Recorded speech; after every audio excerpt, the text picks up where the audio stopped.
Hello बच्चों, let's see our question. Why has there been a rapid rise in India's population after independence? आपसे question में पूछा गया है कि इंडिपेंडेंस आज़ादी के बाद एकदम से कैसे इंडिया की पॉपुलेशन में रैपिड राइज आया, मतलब बढ़ी पॉपुलेशन एकदम से बढ़ी. So let's see our answer. India has experienced a rapid rise in its population after gaining in 1947 due to the combination of factors. Here are some key reasons contributing to this population growth. इसमें बताया गया है कि India ने 1947 आज़ादी के बाद एकदम से रैपिड राइज पॉपुलेशन में देखा, जिसके बहुत सारे फैक्टर्स थे जो कि हम यहाँ पे डिस्कस करने वाले हैं. First one is decline in death rates.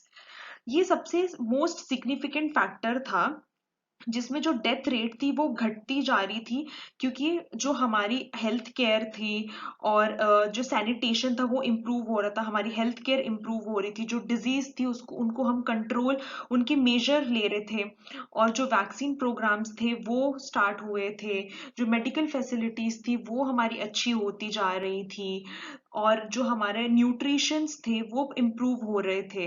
तो इस वजह से जो हमारी लाइफ एक्सपेक्टेंसी थी वो इंक्रीज होती जा रही थी. Then second, high birth rates. High birth rates मतलब कि जब डेथ रेट डिक्लाइन हो रहा था, तो दैट मीन्स जो हमारा बर्थ रेट है वो रूरल एरियाज में उसमें पॉपुलेशन ग्रोथ हो रही थी, मतलब वो बर्थ रेट वहां पे बढ़ता जा रहा था. स्पेशली जो वहाँ की कल्चर नॉर्म्स थे उसकी वजह से, लोगों की जो फैमिली प्लानिंग थी, और उस टाइम पे लोग प्रेफर कर रहे थे लार्ज फैमिली, तो इसने बहुत ही वाइटल रोल प्ले किया है. Then third, improved health and hygiene. जैसे जैसे हमारी लाइक लिविंग कंडीशन बेटर होती गई, हम लोग क्लीन वाटर एक्सेस करते गए, देन जो हमारी हाइजीन प्रैक्टिस थी वो इंक्रीज होती गई, मोर्टिलिटी रेट जो है वो डिक्रीज होता गया, स्पेशली जो इन्फेंट्स और चिल्ड्रंस का जो मोर्टिलिटी रेट था वो डिक्रीज होता गया. तो इसने पॉपुलेशन ग्रोथ में कंट्रीब्यूशन किया. Then fourth, social factor. Social factor मतलब कि जैसे अर्ली मैरिज पहले हो जाती थी लैक ऑफ एजुकेशन की वजह से, तो उस वजह से जो फर्टिलिटी रेट था वो बढ़ता जा रहा था. Then fifth, family planning programme.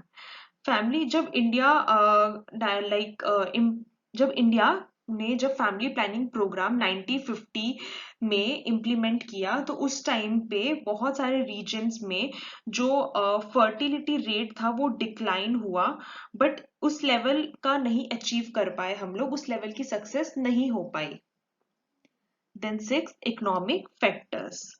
बहुत सारे केसेस में पॉवर्टी और लिमिटेड इकोनॉमिक अपॉर्चुनिटीज होने के बाद भी जो फैमिलीज थी वहां पे लार्ज फैमिलीज देखी गई. कंट्री उन्होंने लाइक बिग फैमिली प्लानिंग की, और जो बच्चे थे उन्होंने अपनी कंट्रीब्यूशन किया फैमिली इनकम में. सो ये कुछ रीजंस थे जिसकी वजह से रैपिड राइज देखा गया इंडियन पॉपुलेशन में. So I hope you understood this. Thank you and best of luck.